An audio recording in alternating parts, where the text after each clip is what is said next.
Hola a todos, mi nombre es Andrea Romero. Sean todos muy bienvenidos a esta nueva propuesta que presenta Pecuaria y Negocios. Pecuaria Podcast Criando Ideas.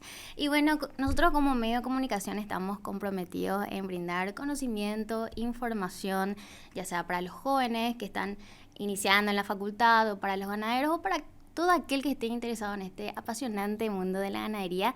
Y qué mejor manera que hacerlo que a través de estos podcasts que vamos a ir lanzando mes tras mes, digo bien, con invitados de lujo, invitados profesionales con un conocimiento y una trayectoria increíble realmente. Tal es el caso de la persona que tengo acá enfrente mío, un invitado muy especial que se animó a ser nuestro primer invitado en este proyecto, alguien a quien yo personalmente admiro bastante desde que me inicié en este mundo de la comunicación agropecuaria, que iba escuchando su nombre en todas partes.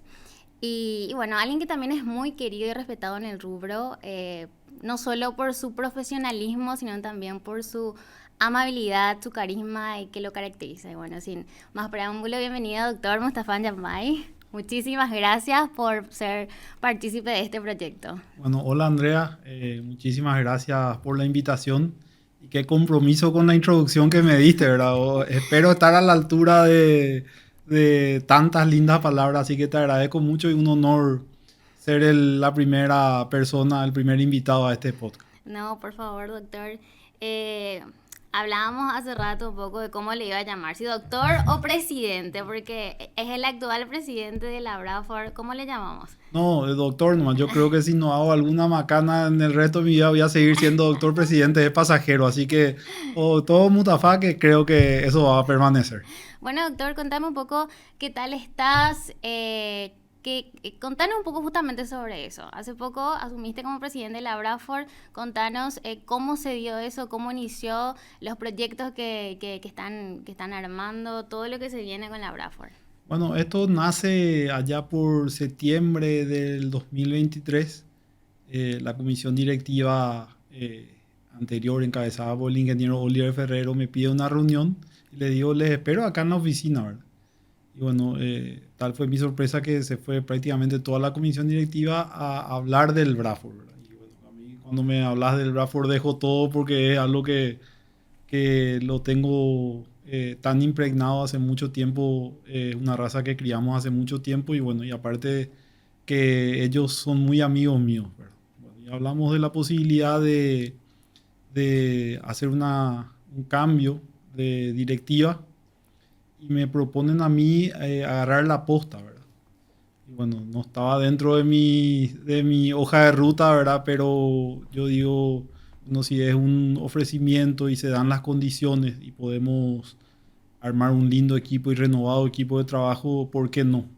Y fue así que en esa conversación nace el proyecto de esta comisión directiva y sin darnos cuenta pasaron 6 7 meses y estamos acá ya como presidente de la Brafur Paraguay. Bueno, un verdadero honor para mí y realmente un sueño que estoy viviendo es presidir esta asociación que tanto quiero.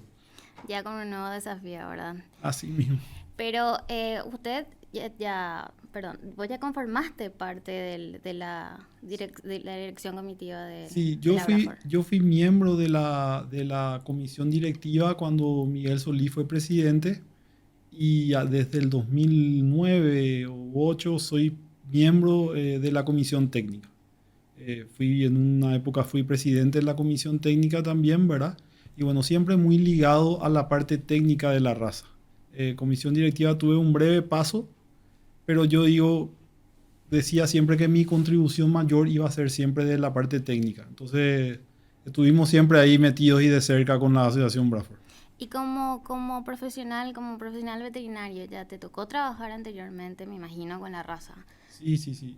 Yo soy jurado, uno de los jurados de la Sí. asociación.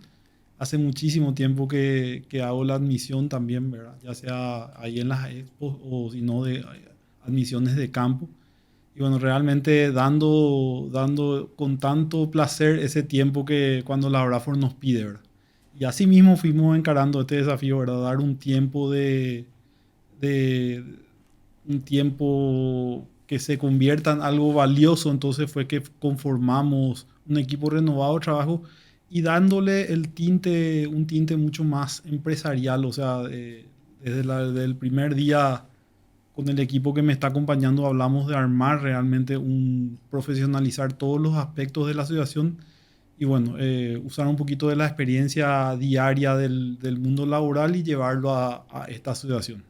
Y ya que hablas de experiencia diaria, tengo entendido que formaste parte también de la dirección de la APCO. Sí. Esa debe ser una gran experiencia para este desafío, por ejemplo. Realmente, el ovino es una pasión que yo tengo, ¿verdad?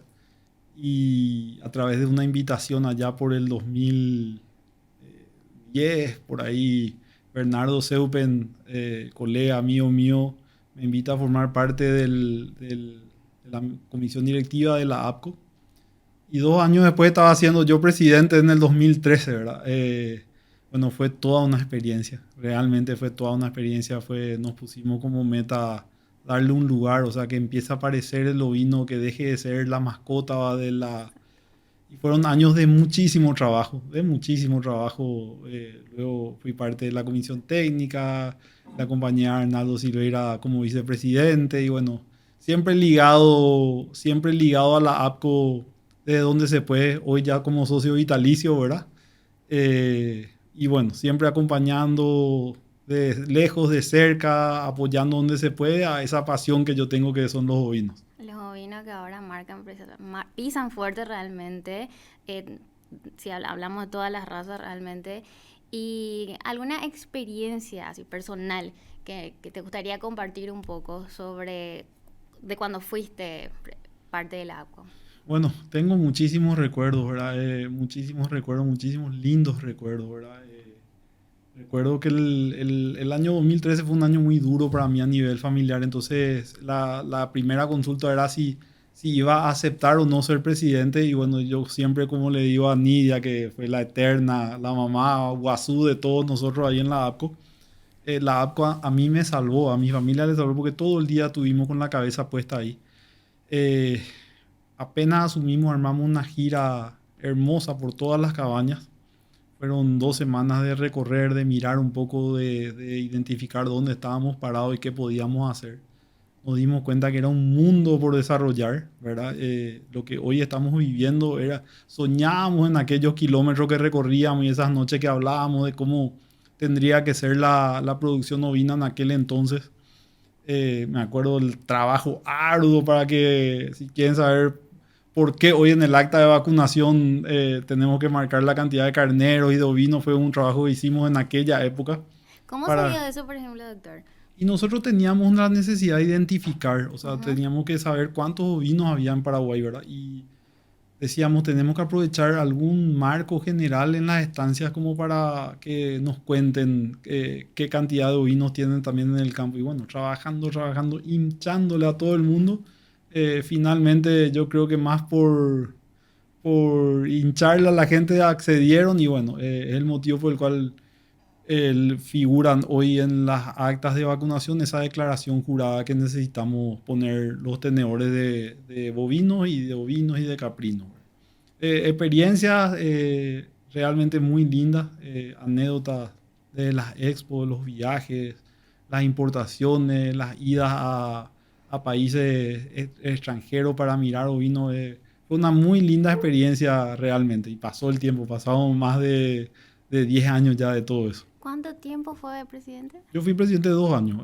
Fui presidente un solo periodo, pero y después quedé un tiempito a trabajar con Marta, que fue la que me sucedió. Y después comenzó todo el tema de la división de raza y todo eso. Y nosotros lo que veníamos de la vieja escuela no queríamos que decíamos que no era el momento. Entonces ahí acompañé a Arnaldo Silveira como vicepresidente y estuve 2 años más ahí en la asociación. Y después en la parte técnica siempre y bueno, después arrancó una época de que me elegían jurado y estuve jurando todas las razas y siempre estoy ahí ligado con el tema de juzgamiento y todo eso. Claro que yo me acuerdo que la primera vez que te conocí fue justamente cuando fuiste jurado de la Hampshire Down En la nacional de la Hampshire con la Bradford. Sí. Esa fue la primera entrevista que te hice. Y si mal no recuerdo, durante ese periodo cuando fuiste presidente, ustedes llevaron a cabo un seminario muy importante. Si nos Sí. puedes contar un poquito sobre eso. Bueno, fue una de las... normalmente creo que así funcionamos, ¿verdad? Nos ponemos desafíos difíciles de cumplir y a partir de sí podemos hacer... hicimos el primer Congreso Internacional de Ovinos en el Paraguay. Yo fui justamente por un tema de ir a conocer una raza, a ver si podíamos importar embriones a Nueva Zelanda. Y vine con la idea, ¿verdad? Y vine con la idea de traerle a los mejores participantes del mundo que nos enseñen lo que es producir ovinos disertantes de máxima calidad de Nueva Zelanda. Y bueno, yo me acuerdo que me fui a pedir el Salón Germán Ruiz, en aquel entonces era el presidente Germán Ruiz, ¿verdad? Tenía otro nombre el salón, y él me mira y me dice, vos decís que va a haber gente, me dice, pero es tuyo el salón, te presto. Me acuerdo tan bien de esa conversación.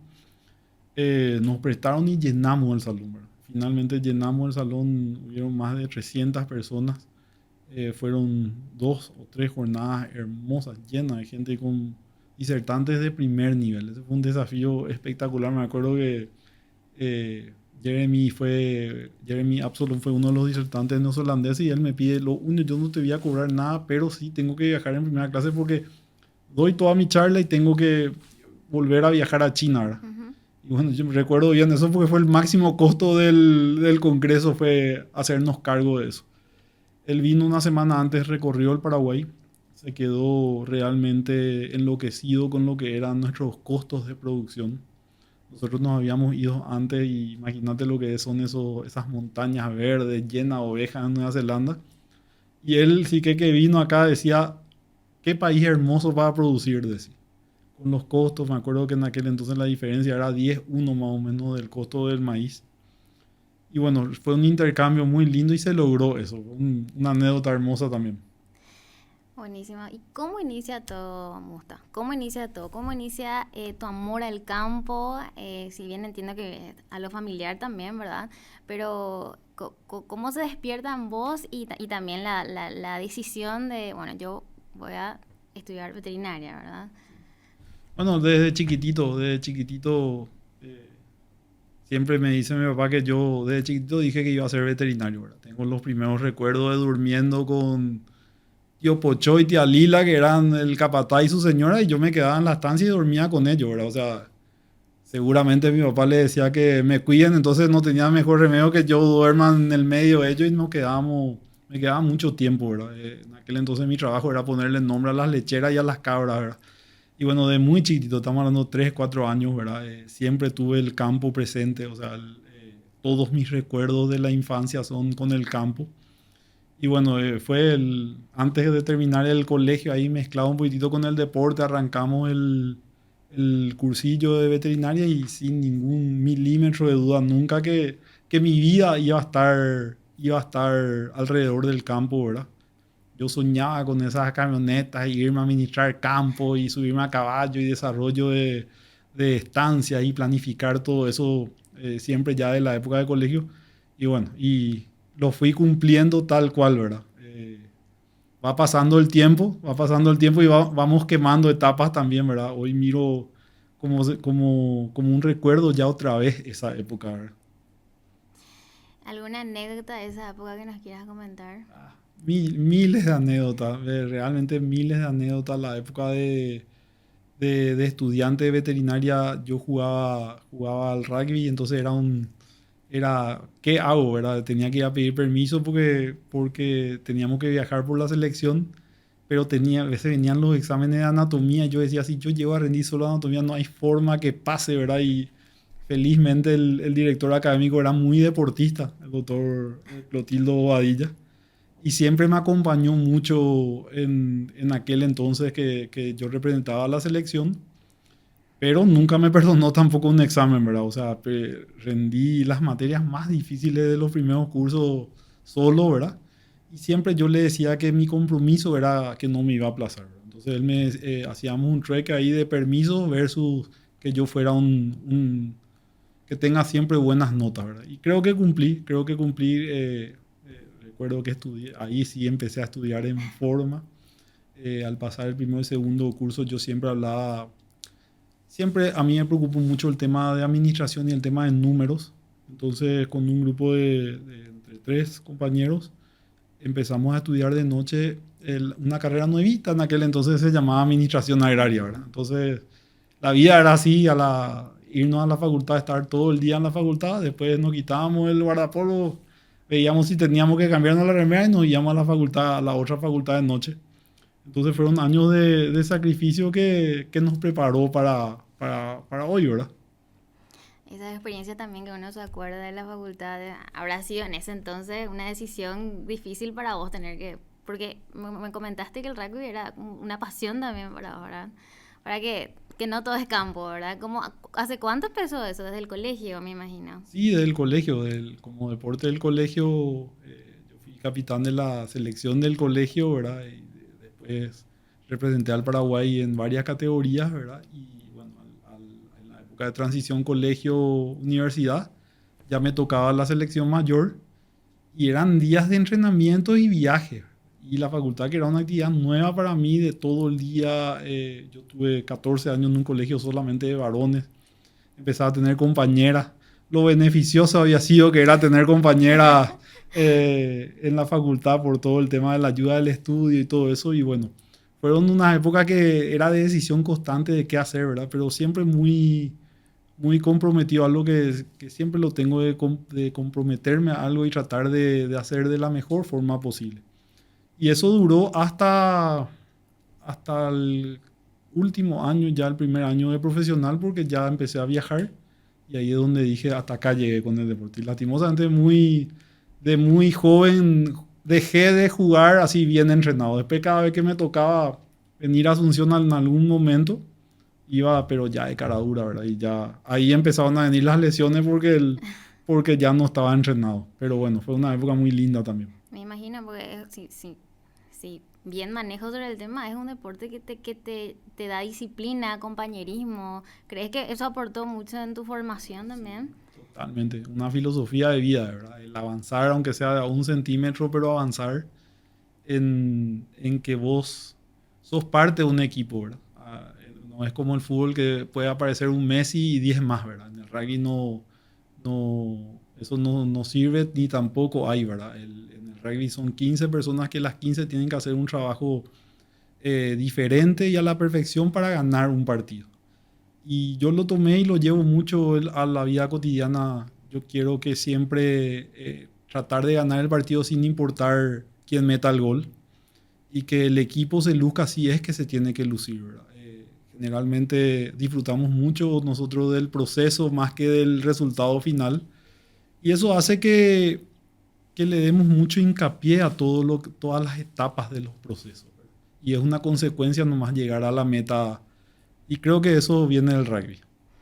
Buenísimo, superar las adversidades de cualquier manera. Y bueno, ya que hablamos un poco de eso, vamos al tema que nos trajo acá. Quiero comentarle un poco a la audiencia que cuando yo le llamaba al doctor para comentarle sobre esta idea de hacer un podcast, de brindar conocimiento a través de todo lo que él vivió, quería dirigir un poco el tema a la recomposición del sector ganadero después de tantos golpes, de la reconstrucción. Y él me decía, mira que Andrea, que no está del todo reconstruido, así que hay mucho que encarar todavía. Y ahí te cedo completamente el micrófono, doctor. Contanos un poco.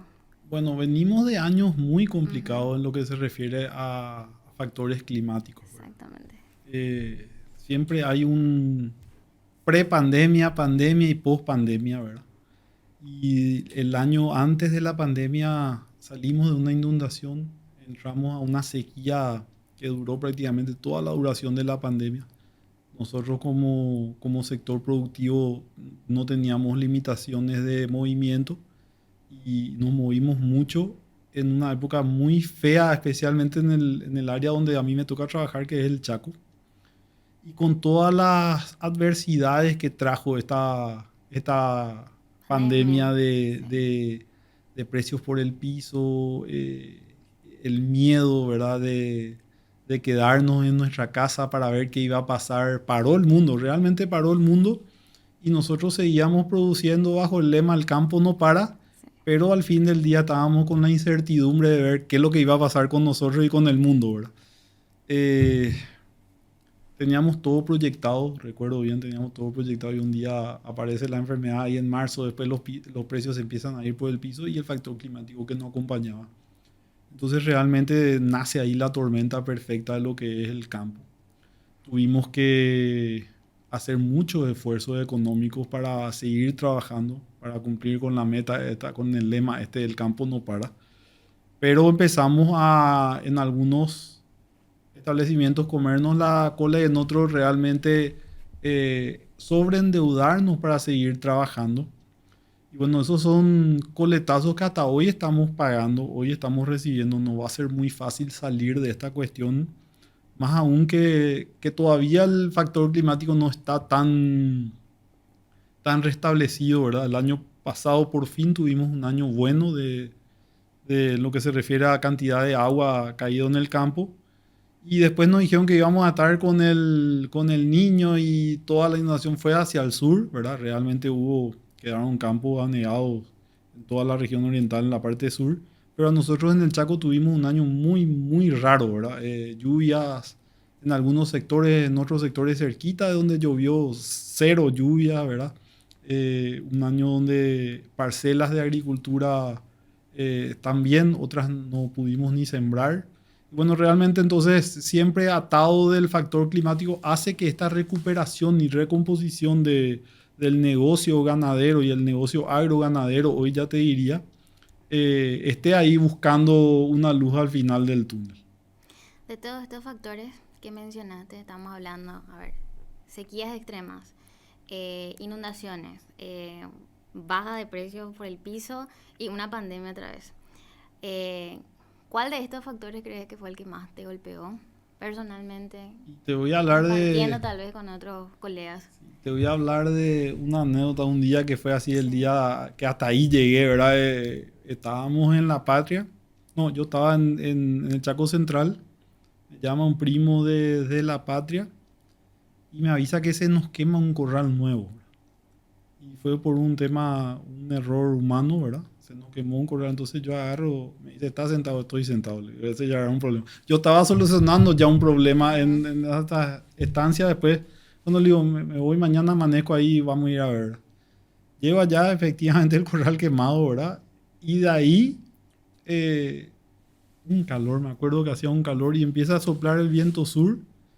Y a la tarde me llaman de un campo hacia la ruta L y me dicen, entró el fuego a la estancia. Y bueno, de ahí era un campo donde yo tenía mis vacas Braford y muchas receptoras a parir. Y realmente fue un fuego incontrolable. Fue aquel fuego, si recordás, de octubre del 2020 que bajó y quemó toda la zona sur allá hacia el Pilcomayo. Y bueno, yo me voy al campo, ¿verdad? Cuando llego ahí a unos kilómetros empiezo a ver ya animales. Y esa vaca a mí me parece conocida, yo digo, ¿verdad? Y como se quemó todo el campo, desaparecieron las alambradas, desapareció todo. Nada, se empezó a mezclar con toda la hacienda de todo el barrio, digamos, ¿verdad? Bueno, fueron muchos días de ir a buscar, no sabes ni hacia dónde la hacienda, ¿verdad? Soluciones de ir a ver qué se murió, qué se quemó, ¿verdad? Y recuerdo la tarde que más me golpea a mí fue estoy en un tanque, ¿verdad? Y yo trataba con la esperanza de encontrar, porque abajo de ese tanque tenía un piquete, piquete embriones le llamábamos, que estaban todas las vacas a parir los embriones, ¿verdad? Y nada, se quemaron las vacas, los terneros y todo, ¿verdad? Entonces ahí dije, bueno, ahí medio me quebré, digo, bueno, vamos a hacerlo, vamos a lamentarnos mucho hoy y de mañana empecemos otra vez, ¿verdad? Y bueno, yo era el que más o menos le estaba transmitiendo la fuerza de días y días de nuestra gente de seguir buscando hacienda, devolviendo hacienda, recuperando hacienda. Pero esa tarde fui yo el que necesité el apoyo de la gente porque hasta ahí llegó, ¿verdad? Era una serie de problemas, te digo, terminaba un problema, comenzaba otro y bueno, ese día dijo, no, hasta acá. Y recuerdo ese día como el día que me marcó dentro de todo, ¿verdad? Después, recuerdo al día siguiente ya me levanté con otros ánimos y dije, bueno, listo, desde acá no puedo mejorar nada, ¿verdad? Entonces fuimos a traer fardos, salí de la estancia y bueno, empezar de vuelta y realmente se empezó, porque se quemó el 100% del campo y ese 10 de octubre se vuelve a fundar la estancia y bueno, me sirvió para reestructurar el diseño del campo y bueno, quedó como no hay mal que por bien no venga, ¿verdad? Así más, justamente te iba a preguntar eso, si podrías profundizar un poco en cómo fue ese proceso de recuperación.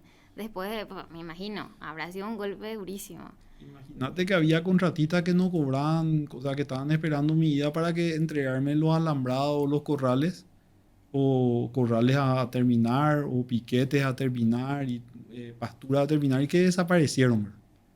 Entonces ellos, la primera consulta era si iban a cobrar lo que hicieron y qué continuaba después, ¿verdad? Y nosotros todo lo que invertimos en el campo, ¿verdad? Todo lo que invertimos en el campo desapareció en horas y empezar a pensar, y bueno, ¿y de cómo hacemos ahora, verdad? ¿Cómo hacemos ahora? Bueno, tengo que sacrificar toda la hacienda para volver a hacer y un precio por el piso. Entonces uno se preguntaba, ¿y cómo hacemos para recuperarnos de esto? Ay, nunca pasó por mí la opción de rendirme, decir, bueno, hasta acá yo llego con este campo y bueno, y fuimos haciendo de a poco, ¿verdad? Realmente fuimos haciendo de a poco, cuidamos mucho reestructurar de la forma más económica posible, pero sin escatimar la calidad de lo que íbamos haciendo. Y el campo, un campo que el campo que sintió mucho porque el fuego fue muy, muy intenso, ¿verdad? Ujú. Hasta hoy se ven árboles quemados, la fauna fue muy afectada. Nunca más yo pude ver la cantidad de animales que vi, porque fue no sé cuántas miles de hectáreas se quemaron al mismo tiempo, ¿verdad? Salvamos todo lo que podíamos, ¿verdad? Tengo una anécdota, unos videos con una guaraguazú que no se podía acercar al único lugar que sobraba agua, ¿verdad? Entonces nosotros le empezamos a cuidar hasta que después se recuperó y se fue, ¿verdad? Y Claro. una semana después apareció como agradeciendo el guaraguazú y nada, hasta eso pasamos, ¿verdad? Realmente fue muy intenso, fue una historia de superación de la gente allá del campo, ese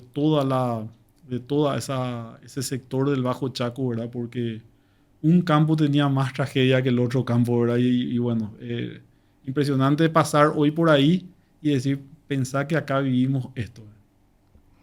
¿Y actualmente cómo se encuentra ese campo? No, ¿Cómo súper ves? bien, ¿verdad? Falta un poco de lluvia, pero nada, totalmente armado. O sea, hoy no va, si yo no te cuento, no te vas a dar cuenta más que algunos árboles quemados. Y nada, la estancia trabajando a full, toda la zona trabajando a full en plena vacunación. Hace una semana y media estuve por ahí todo. O sea, no te vas a dar cuenta que por ahí hubo algo Claro. porque es la historia de siempre en el campo, ¿verdad? A nosotros nos sobra una platita y reinvertimos en el campo porque es nuestra forma de vida y no tenemos luego otra inversión que no sea mejorar el campo, ¿verdad? Y sí, como yo siempre digo, si en la casa de uno no terminan las inversiones y cosas, imagínate lo que es en el campo. O sea, uno se va una tarde para ver qué puede hacer para mejorar y viene con un listado interminable. Ahora, ese listado tiene que ser económicamente viable y tiene que tener resultados como para poder invertir y que seguir mejorando siempre. Bueno, y hablando de económicamente viable, continuando un poco con el tema de estos factores que forman parte de esta crisis que estuvo viviendo la ganadería y que sigue viviendo según vos también, ¿verdad? Sí. Hablemos un poco de la baja de precios justamente, que es lo que más preocupa a, bueno, a casi todo el sector. ¿Y cómo lo ves ahora, o sea, desde que inició esa crisis hasta ahora que, bueno, de poquito a poquito va repuntando, me imagino? Sí. Hubo acontecimientos extrínsecos e intrínsecos para el Paraguay, ¿verdad? Hay factores que definitivamente no podemos manejarlos nosotros, como factores que sí podemos manejarlos. Hubo una baja a nivel mundial, que eso es real, ¿verdad? Sumado a todo esto que fue pasando. Pero la parte que sí podemos manejar es el trabajo que le debemos a todos los productores, que es el de salir a buscar nuevos y mejores mercados. Estamos, te diría la sensación que a mí siempre me da es que estamos cómodos con cómo estamos vendiendo commodities metiendo la carne de máxima calidad con cualquier otra carne. Total, nosotros tenemos el menor precio de la región en lo que se refiere a tonelada de carne exportada Así es. por los mercados que tenemos. Eh, siempre mi reclamo, mi pladeo es salir a buscar mercados porque la calidad de la carne paraguaya está mejorando y está aumentando. Entonces nosotros podríamos bien ocuparnos de algún mercado premium que nos pague más por tonelada y que así el productor pueda recibir un poco más de centavos por su kilo carcasa que entrega, ¿verdad? ¿Y hacia dónde crees que hay que apuntar entonces? Y bueno, lo que nosotros tenemos que hacer primero es seguir con estos trabajos de tipificación, dressing, trazabilidad, que son los Ujú. trabajos que acompañan no porque nosotros decimos nomás que tenemos la carne rica o entre nosotros decimos, y parece que entre nosotros nos alentamos así y decimos nosotros tenemos la mejor carne del mundo, Ujú. pero nosotros tenemos que acompañar los procesos que certifiquen que realmente nosotros tenemos esta cantidad o esta calidad de carne.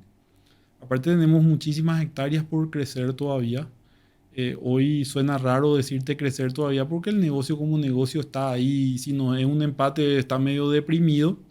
Pero tendríamos que salir a buscar, yo veo con muy buenos ojos cómo se está saliendo a vender en buenas palabras, a mostrar lo que hacemos en Paraguay.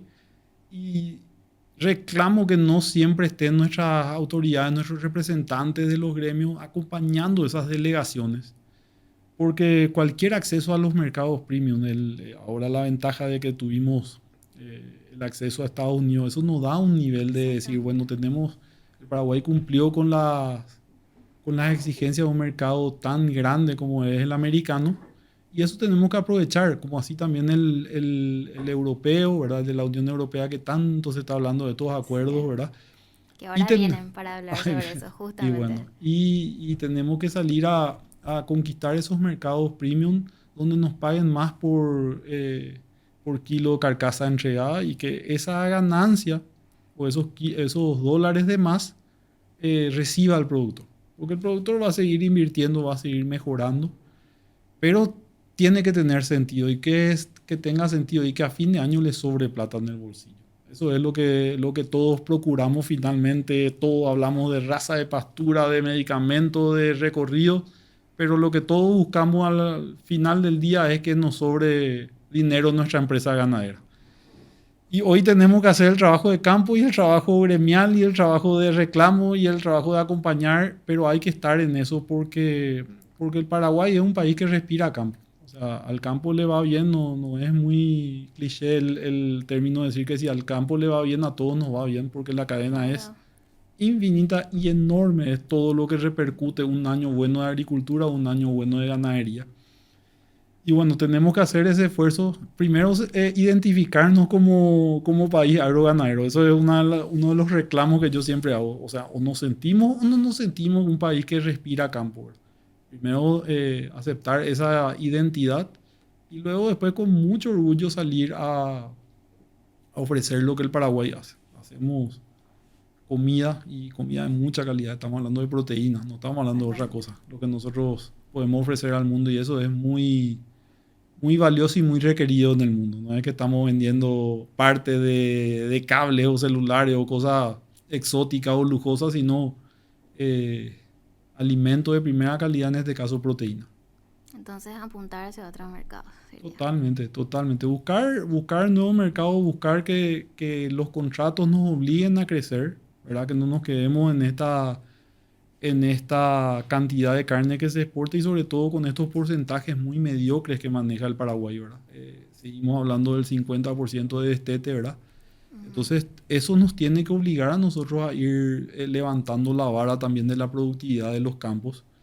Y todo ese trabajo genético que se está haciendo a nivel cabaña tiene que tener un desparramiento, tiene que poder desparramarse en toda la hacienda del Paraguay para que realmente el N de calidad sea mucho mayor que aquel universo chico que trabaja en las grandes ligas, digamos, dentro de del estrato de ganadería del Paraguay, sino que sea algo a nivel nacional. Ahí sí vamos a tener un impacto de mucho sentido.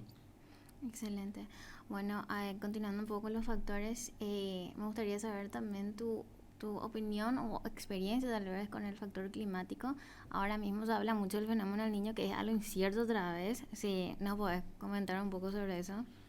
Bueno, como te digo, nos tocó desde el 2019 salir de una crecida a unos años muy secos, extremadamente secos. El año pasado tuvimos un buen año, un año así nivelado de lluvia cuando tenía que llover, ¿verdad? Después vinieron estos calores, ¿verdad? Estos calores extremos que hace que ni aunque llueva, los tajamares se vacían por evaporación, o sea, como si fuera que está cargado al tope. Este año fue un año muy atípico a lo que se refiere a lluvia. Empezó a llover temprano, pero lluvias chicas y muy zonificadas.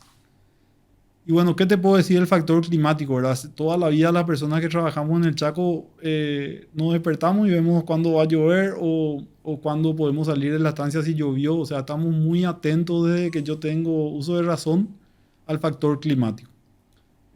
Son periodos cíclicos, ¿verdad?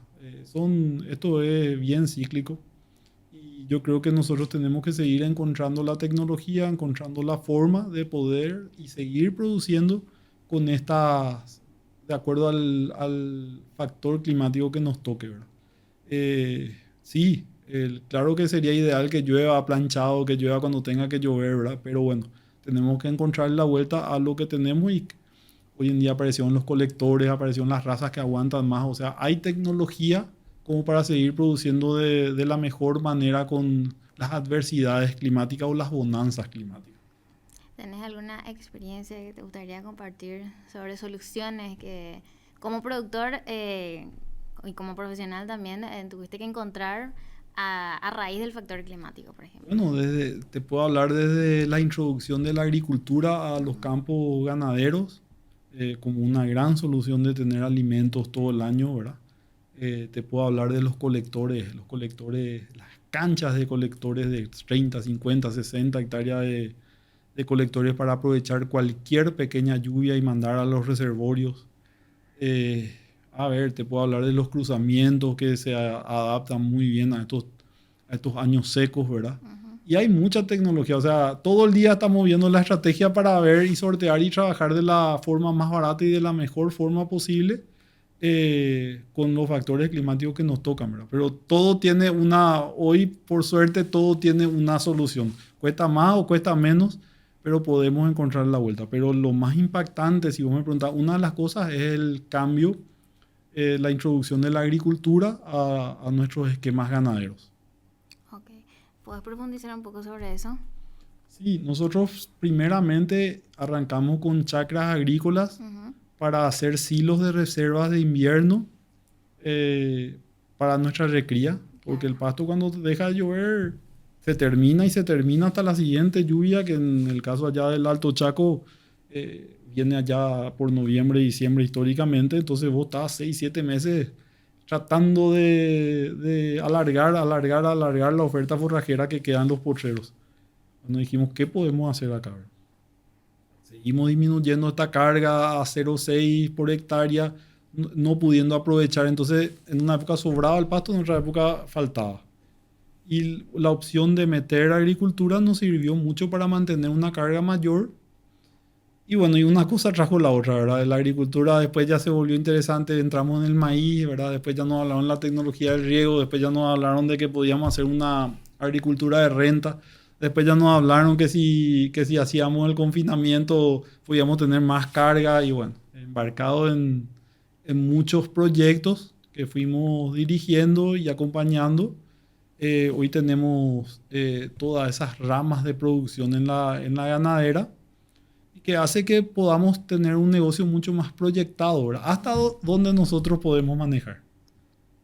Nosotros entregamos el producto y dependemos de los precios y todos estos factores extrínsecos que fuimos hablando, pero lo que son los factores tranqueras adentro, estamos haciendo todo lo que se tiene que hacer como para realmente trabajar de punta. Bueno, y dado todo esto que nos estás contando y estas experiencias, estas anécdotas, todo lo que tuviste que vivir, las corridas que tuviste que hacer para solucionar, quiero que me comentes cuáles son los indicios de recuperación que vos notás y también la importancia de la resiliencia en el campo justamente. Bueno, estamos viendo con muy buenos ojos el movimiento del gobierno, ¿verdad? Eso nos da mucha esperanza a nosotros, ¿verdad? Se estuvo controlando mucho ya el tema del contrabando, inclusive el contrabando de la carne. Por los números de la feria de consumo nos dimos cuenta de eso, ¿verdad? Entonces tenemos un compañero, en este caso el compañero Estado, que está haciendo su trabajo, ¿verdad? Siempre le reclamamos y le vamos a seguir reclamando, porque eso también es nuestro papel, pero están haciendo un poquito mejor las cosas en algunos factores. El factor caminos también, que nos facilita mucho poder llegar al campo, se hizo mucho camino. Factor electricidad, factor conexión, ¿verdad? No te imaginas lo que es la maravilla de contar con el internet satelital hoy en día. Por fin podemos aprovechar al máximo los software que tenemos de gestión en el campo. Y bueno, hay muchos procesos y muchas cosas que estamos viendo que dan indicios a que, bueno, que te entusiasman a seguir trabajando. O sea, no está todo con viento en contra, ¿verdad? Claro. Estamos empezando a tener así acompañamiento y un poquitito de viento a favor, pero hay mucho que hacer. Realmente hay muchísimo que hacer. Tenemos que salir a mostrar al Paraguay. Eso es un déficit muy grande que tenemos nosotros, de no querer salir a mostrarnos, de no valorarnos, de no sentirnos orgullosos de lo que nosotros hacemos. Y eso es algo que tenemos que empezar a hacer. Cada vez está más complicada la competencia o esta suerte de competencia desleal, de decir, de esta forma trabajan en el Paraguay, entonces no le aceptemos su producto. Nosotros tenemos que salir enseguida y no ser reactivos a estas cuestiones, sino ser proactivos, a decir, en Paraguay se trabaja de esta manera. Nosotros respetamos las leyes, trabajamos de esta forma. Para que el comensal, hoy el mundo está conectado, hoy el mundo cabe en un pañuelo, ¿verdad? Entonces hoy tenemos que salir a vender esa marca país, esa marca de país serio, de país que trabaja respetando las leyes ambientales, porque hoy todo gira alrededor de eso. Está siendo muy atacado el campo en lo que se refiere a la parte de cuidar los ecosistemas, cuidar los bosques, cuidar los montes. Y nosotros te podemos decir que la mayoría de los productores paraguayos trabajan respetando las leyes, ¿verdad? Porque somos muy celosos de eso, ¿verdad? Habrán siempre quienes nos respetan o quienes que quieren hacer de los vivos en algunos sectores, pero somos más las personas que intentamos hacer bien las cosas. Ahora nos falta un poco de tiempo para salir a vender eso y tratar de buscar mejores precios y tratar de mostrar al mundo lo que es y lo que hacemos en Paraguay. Claro. Y concretamente, Musta, tus expectativas para este año, para el 2024. Bueno, esperamos los números de esta vacunación. Exactamente. Esperamos, o sea, mi expectativa es que nos baje más el stock. El stock se tiene que estabilizar y después empezar a hacer proyectos para volver a crecer. Fue un año complicado durante la época de nacimiento, especialmente en el sur y en el Chaco. Entonces, tengo esperanza, ¿verdad? No quiero decirte comentarios negativos, pero tengo esperanza que ojalá se cumpla. Le veo difícil por lo que conozco, ¿verdad? Pero ojalá que me tapen la boca. Y a partir de una estabilización del rebaño, empezar a hacer una proyección otra vez, ¿verdad? Tenemos que empezar a volver a crecer. El negocio como negocio se tiene que volver interesante, ¿verdad? O si no, los campos van a seguir migrando hacia otros sistemas de producción, ¿verdad? Pero la ganadería tiene que encontrarle la vuelta y seguir produciendo carne de calidad. Pero tenemos que primero estabilizar el hato, seguir cuidando el estatus sanitario, seguir haciendo todos estos deberes, ¿verdad? Que hacen tanta falta que se terminen de completar, ¿verdad? Tener todo el acompañamiento de las certificaciones, llámese tipificación, dressing, trazabilidad individual, cosas que hace rato estamos hablando y que esperemos que se concreten, ¿verdad? Y entonces decir, bueno, estamos haciendo bien las cosas y te demostramos con esto, no porque nosotros decimos, ¿no? Claro, o sea, se podría decir que hay un buen panorama, pero hay que involucrarse, básicamente. Sí, mira, es muy difícil que yo te diga, vamos a tirar la toalla porque no, ¿verdad? Claro. Tenemos que esperar los números, ver las cifras oficiales Y empezar a trabajar todos juntos, ¿verdad? Empezar todos estos factores que fuimos hablando antes, tenemos que hacer, enmarcarnos dentro de un plan. ¿Dónde queremos llegar? ¿A dónde queremos llegar? ¿Qué es lo que queremos hacer como país ganadero, ¿verdad? Que no sean nomás batallas aisladas de algún sector, de otro lugar, sino a nivel país que nos congregue. Y acá el Estado siempre es el que llama a las mesas y se van todos, ¿verdad? Entonces, a lo mejor este gobierno tiene un plan de decir, bueno, ¿a dónde es lo que queremos llegar con las vacas? ¿A dónde queremos llegar con la soja, verdad? Y armar un plan de trabajo y llegar, ya sea en cantidad o en calidad, pero necesitamos estabilizar la parte básica primero. Exacto. Bueno, doctor, muchísimas gracias por acompañarnos, por ayudarnos a iniciar este proyecto. Si te gustaría dejar algún mensaje, principalmente para los jóvenes que nos están mirando, y para todos. Bueno, la verdad que trabajar en el campo para mí es una pasión que yo tengo desde que soy muy chico, ¿verdad? El campo te da, si bien es un trabajo entre comillas más sacrificado, pero no saben los atardeceres, no saben los amaneceres que te regala el campo, no saben lo que es la vida de campo, esa vida dentro de todo el mundo conectado, esa vida inocente todavía que tenemos en las estancias, ¿verdad? Sí, las personas profesionales que vivimos de repente en el campo nos ocupamos y vemos muchas realidades que tenemos que decirlas también como para que mejoremos no solamente el nivel profesional para arriba, sino toda la gente que trabaja y vive en el campo. Tenemos que hacer la tarea de que todas las personas se queden a vivir en el campo, pero con todas las infraestructuras y poder desarrollarse, no solamente el que trabaja, sino la familia, y que no tengan que siempre mirar hacia la ciudad para venir a continuar estudiando o hacer algún otro trabajo, sino preocuparnos también nosotros en crear nichos de desarrollo que haga que nunca termine la gente de campo y que podamos seguir viviendo y disfrutando del campo, del país y del suelo y del agua que tenemos. Seguir produciendo de esa manera. Seguir produciendo que eso, mientras nosotros sigamos produciendo alimentos, podemos decir que al final del día que no somos un país pobre.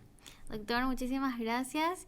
Y bueno, a ustedes también muchísimas gracias por acompañarnos el día de hoy, a escuchar un poco la trayectoria y bueno, las experiencias del doctor Mustafa Yambay. Hasta el próximo episodio.